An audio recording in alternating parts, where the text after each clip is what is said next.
Get ready for discovery at the 14th Annual Wisconsin Science Festival from October 14th through the 20th. Over 200 events happening at more than 150 venues throughout Wisconsin are set to inspire all ages with science, technology, and art. This year, they're spotlighting agriculture's crucial role in shaping Wisconsin's economy and culture. From interactive experiments and live Q&As with scientists to thought-provoking panels, there's something for everyone. Explore science, technology, and art at the statewide celebration. To learn more about events near you, visit wiscifest.org. Today on CityCast Madison. We are just under 3 weeks away from the November general election on Tuesday, November 5th. And man, is there a ton on our ballots. Of course, the presidential candidates, but also a number of equally significant state and local races, as well as, yes, another constitutional amendment. So who better to talk to you than our friend, Captime State Government reporter Andrew Ball, to ask about everything we need to know down ballot. Andrew's got us covered. It's Wednesday, October 16th. I'm Bianca Martin, and here's what Madison's talking about.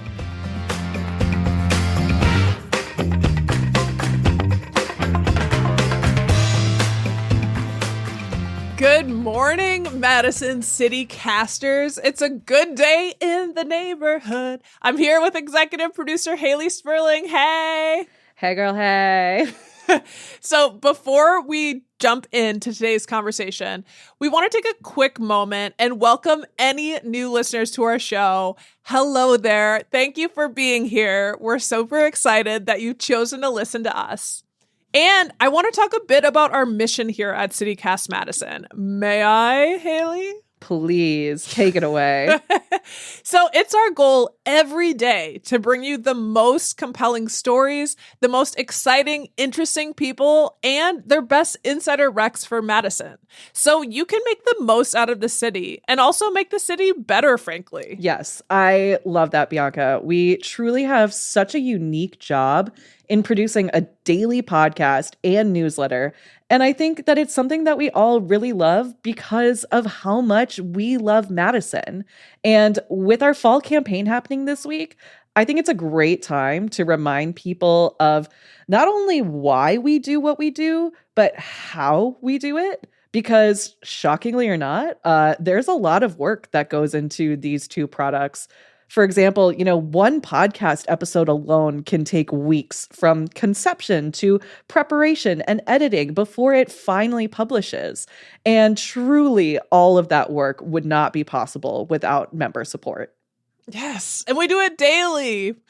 So the truth is, producing a daily podcast and newsletter that's dedicated to Madison takes a lot of work behind the scenes. Researching, interviewing, editing again. All of it. Your membership not only keeps us in business, it helps us grow and evolve to better serve you, our listeners. So if you've ever felt like you've gotten something valuable from CityCast Madison, whether it's a new take on a local issue or a great restaurant or event recommendation, will you become a member today? Pretty please. Your support is what keeps us going, and it honestly means the world to us. It really does. And you can join right now by heading to membership.citycast.fm. Again, that's membership.citycast.fm. And thank you so much to all of our current members. Truly shout out to y'all and to those who are thinking about joining us. We really would not be here without you. Yes. And the CityCast Madison fam rolls deep. Let's roll deeper. Help us out. Join. Become a part of the crew. We just would love that. So thank you so much. And let's jump into today's episode. Woohoo.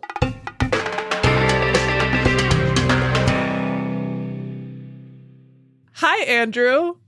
Hey, Bianca. How's it going? It's good to be back. It's good to have you back. You are absolutely wonderful at your reporting and analysis, so we're really blessed. Let's get into it. Plenty of folks are going to be going out to vote this general election because of the presidential election, right? But they may not know what is going on down the ballot. What besides the next POTUS will folks be voting on? Yeah, so There's going to be a lot in your ballots, and it's all really important stuff because this is Wisconsin, and we can't have election cycle without, having a ton of hugely consequential races up and down the ballot. So obviously, everyone knows about the top of the ticket. A lot of people have probably also heard about the U.S. Senate race between incumbent Democratic U.S. Senator Tammy Baldwin, businessman Eric Hovde, the Republican nominee. If you haven't heard about it, you surely have seen all of the TV ads from both sides on it. That'll be up near the top of your ballot. And then you start getting into some of the down ballot races that are actually really, really important. There is a competitive congressional race. Congressman Mark Pocan's up for re-election. He has a Republican challenger. And then state legislative races. The last time I was on, we talked a bit about those new legislative maps.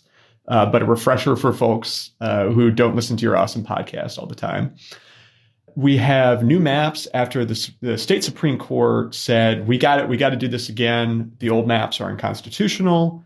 So earlier this year, lawmakers came to an agreement about what those districts should look like. And it's meant a lot of change here in Dane County. It's meant a lot of change statewide, where control of the state assembly, one of the chambers, is really up for grabs. And control of the state Senate is also, it's not technically up for grabs because only half of those seats are up for election in any given election year. But what happens in November will have a big impact on who will be able to take power there eventually and what kind of policies will be passed in the Capitol. To round things out, there are local races that matter too. In Dane County, we have a special election for county executive. There are referendums for the school district and the city of Madison. And then also statewide, there's a constitutional amendment.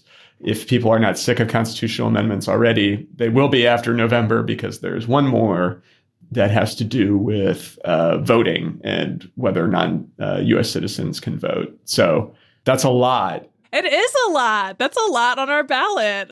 But, I really want to start our conversation on the constitutional amendment.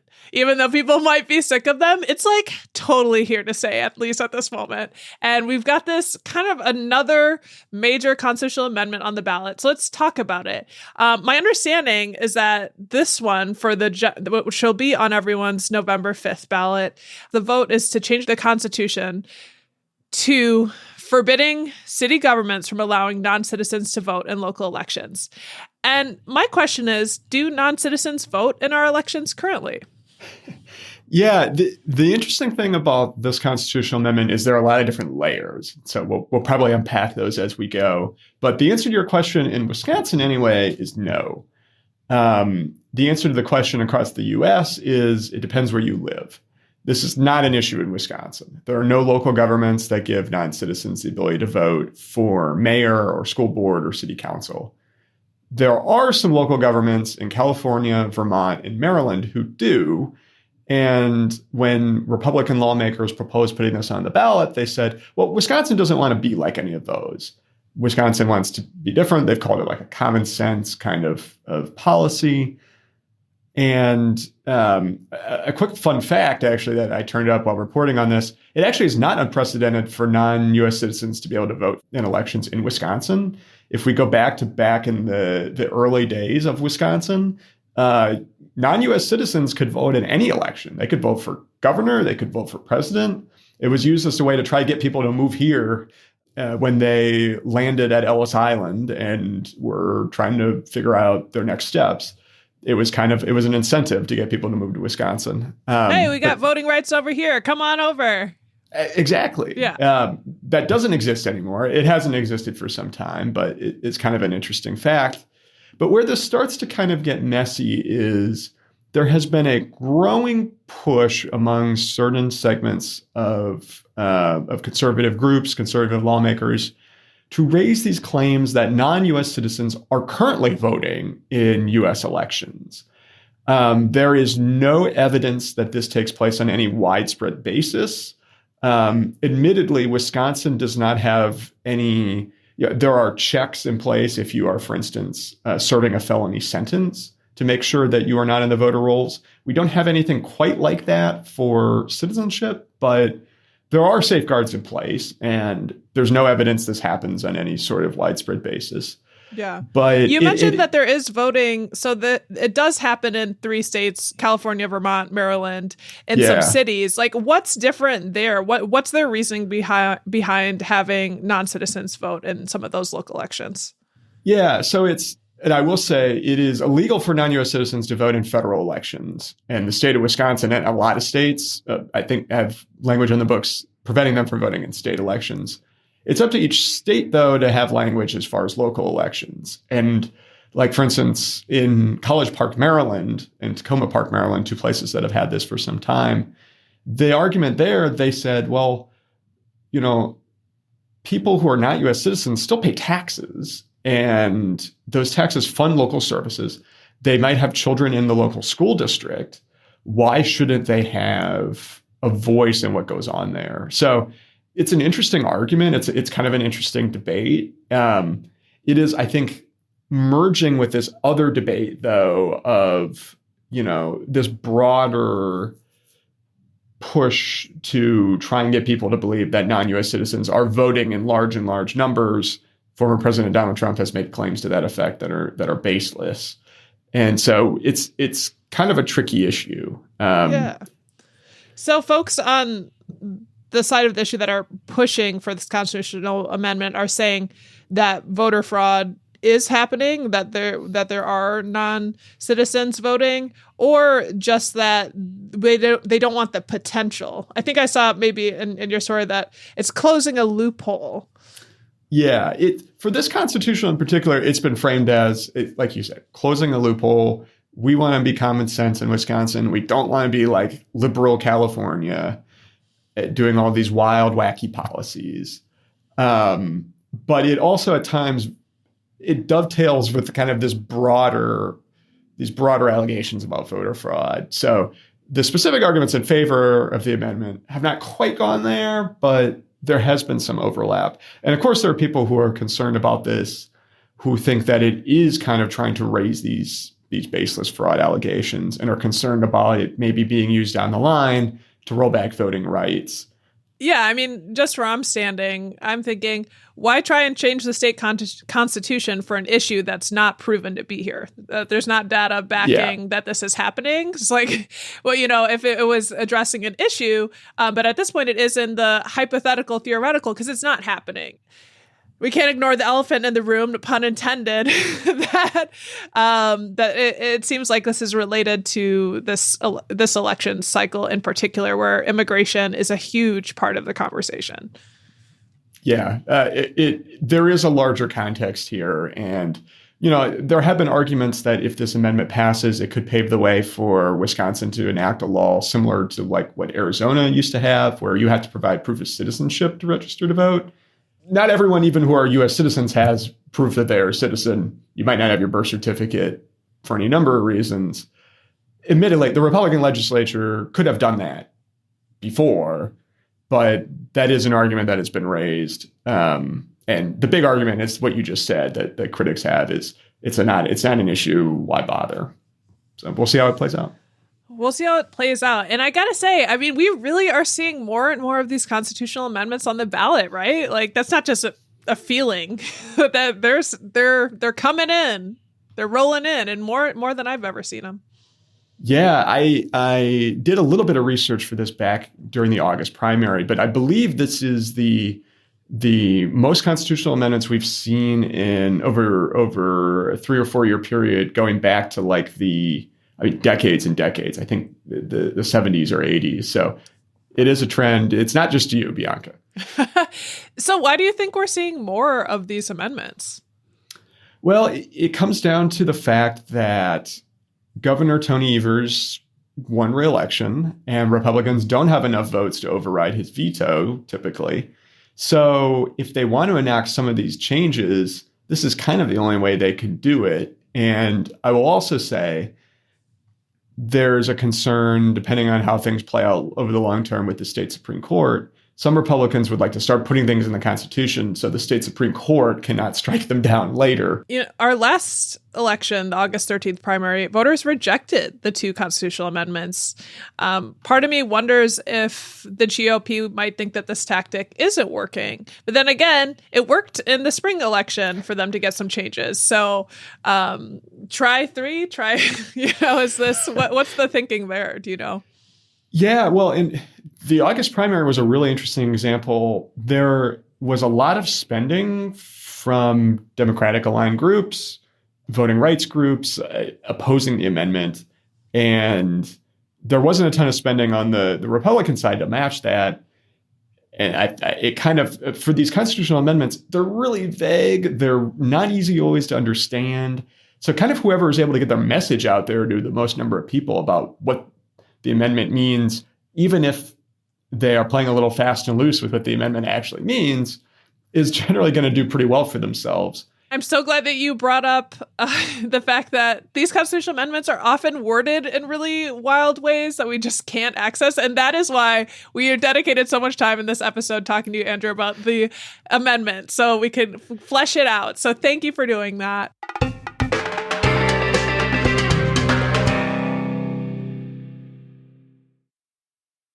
Hey, did you know that you can purchase audiobooks directly from Mystery to Me, A Room of One's Own, Leopold's, Lake City Books, or your favorite local bookshop?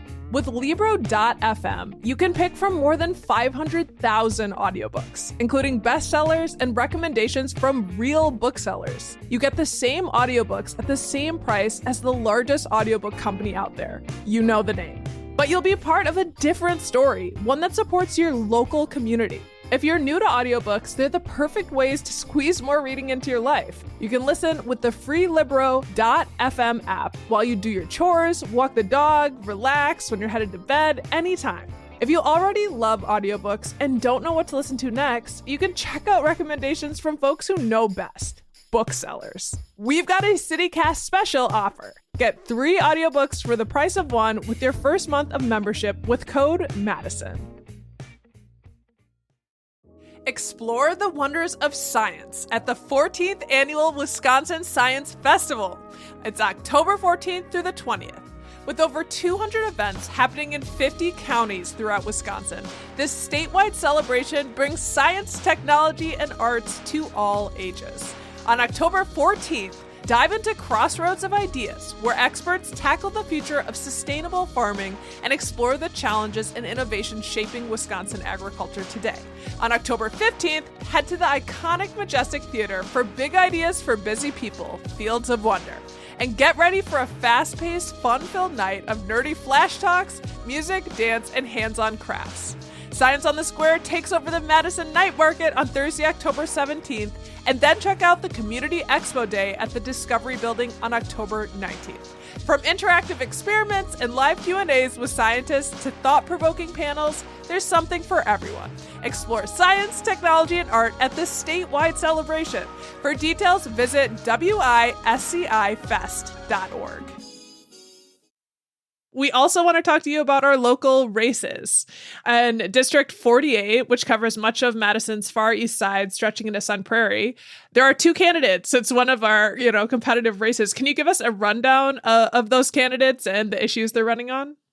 Yeah, so District 48 is the Sun Prairie area, and Democrat Andrew Heisel, an attorney who lives in Sun Prairie, is the Democratic nominee. He emerged from a 5-way primary in August, which was the biggest primary of any in the state. So that's... I remember you us talking about it.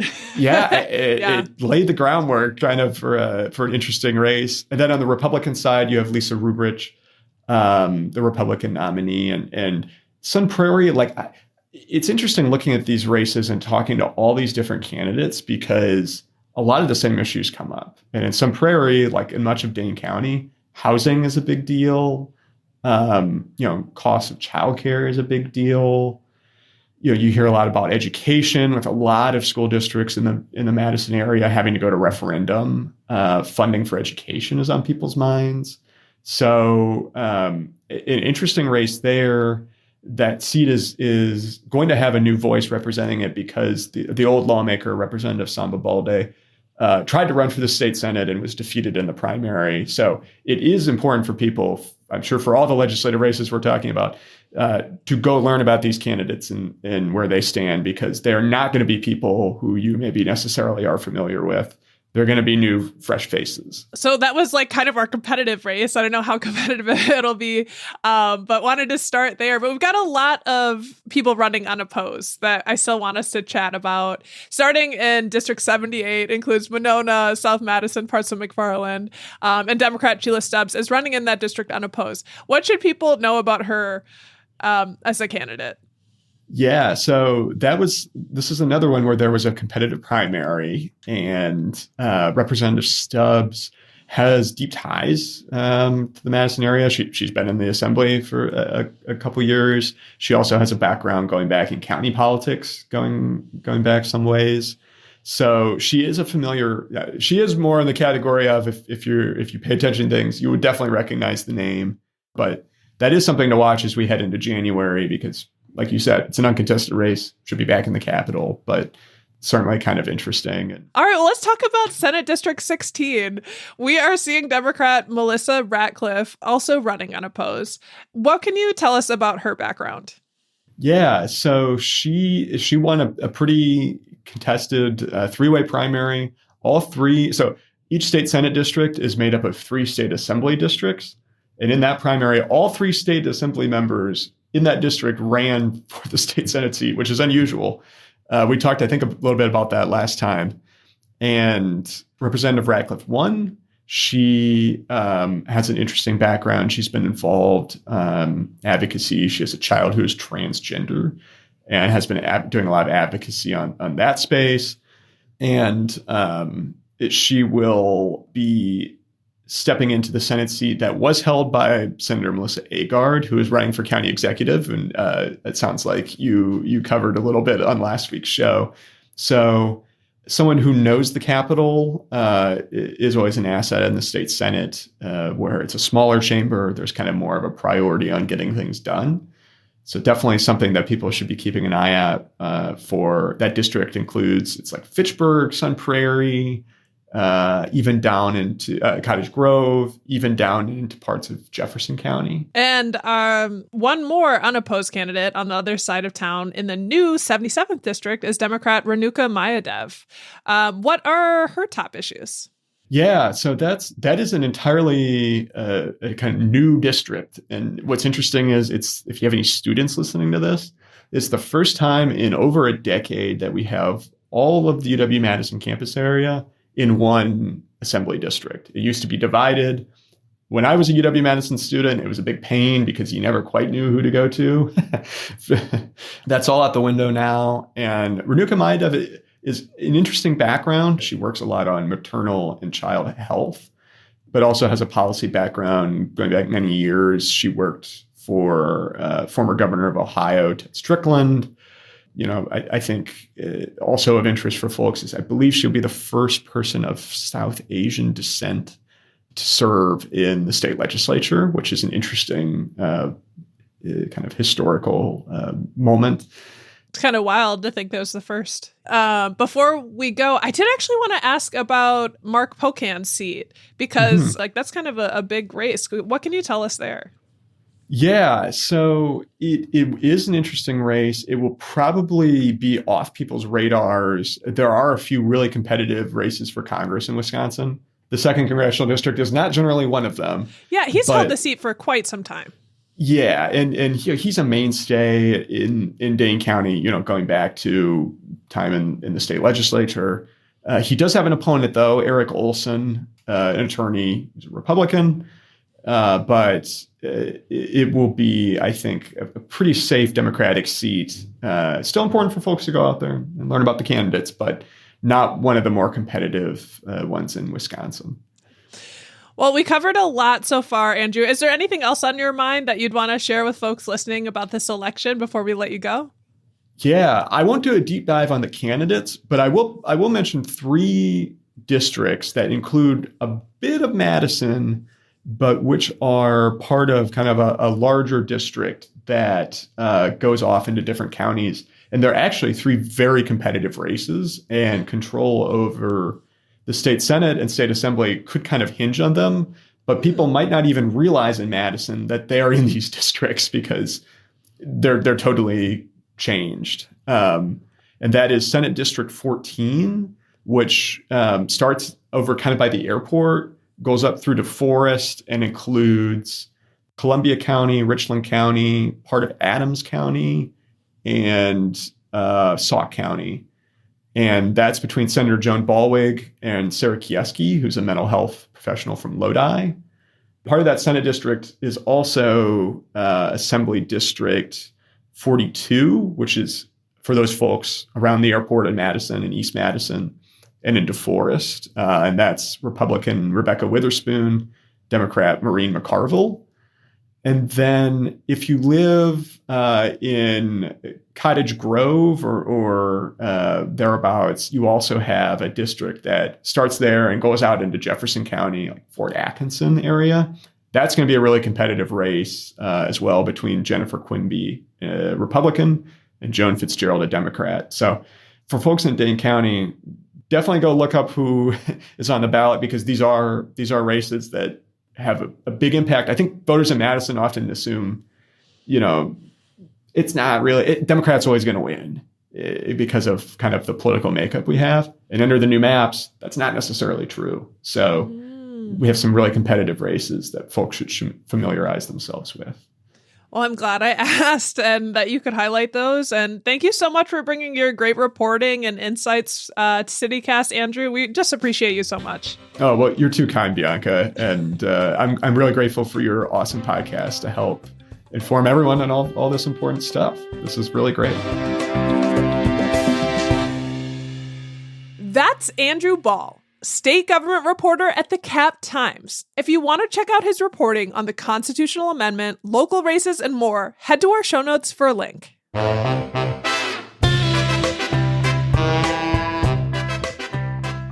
That's all for today, here on CityCast Madison. I'm Bianca Martin.